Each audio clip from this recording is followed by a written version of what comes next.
Fun little fact, did you know that actor slash singer Jared Leto has his own cult? Yep, he does, and I imagine it's something similar to this movie. In The Other Lamb, we follow a young girl. Her entire life has grown up in this cult. She was born in it, raised in it, but due to turn of events, she is starting to question her involvement into this cult, her reality with this cult, and her own personal beliefs with this cult, and her personal relationship with their shepherd. Now, The Other Lamb comes from IFC Midnight, a company that I absolutely love. They put out some of the weirdest, most interesting sort of filmography out there in terms of horror. I always look forward to seeing some of their collections. I mean, it's vast. Just look at it. They've got all sorts of kinds of films.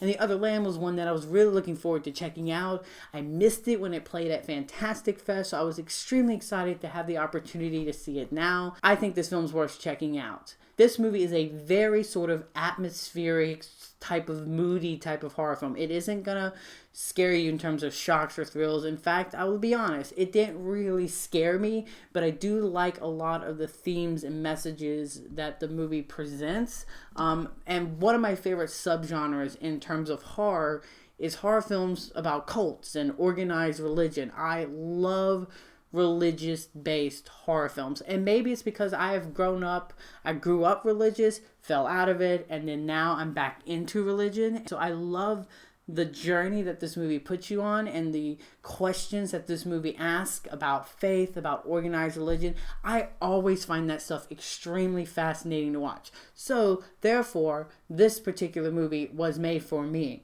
And I would definitely compare it to movies like, I would say it's very similar to the Handmaid's Tale show, with mixes of Them That Follows. Now, I'll be honest, I don't think this movie is as good as Them That Follows. I think Them That Follows does a fantastic job at forcing you to have open conversations about religion. This movie plays a little bit in the ambiguity ballpark, which is also fantastic. I will say that this movie is slow. It is dreadfully slow. And even to the point where even I kind of did want a little bit more action in terms of dramatic events. I don't think it would have messed with the tone or the atmosphere at all if maybe they had given the characters a little bit more drama. But I do think the performances are fantastic. The main chick that you follow, I'm going to butcher her name. I think it's Rafi Cassidy. She played young Natalie Portman in that fantastic movie Vox Lux.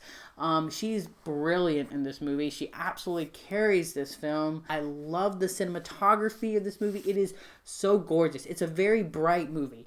Bright in the terms of like Midsommar kind of bright, but the way that certain colors pop, like red and white and most notably blue in my opinion, is gorgeous to behold. Overall, I personally really enjoyed The Other Lamb. I like the questions that it arises in terms of organized religion, faith, personal identity, and stuff like that. And maybe it's because of my own personal life and belief systems. I found those questions very fascinating to watch. I do wish it had a little bit more of a dramatic bite, as the pacing is a bit too slow. And I definitely wish it pandered a little bit to the audience and not left everything completely ambiguity.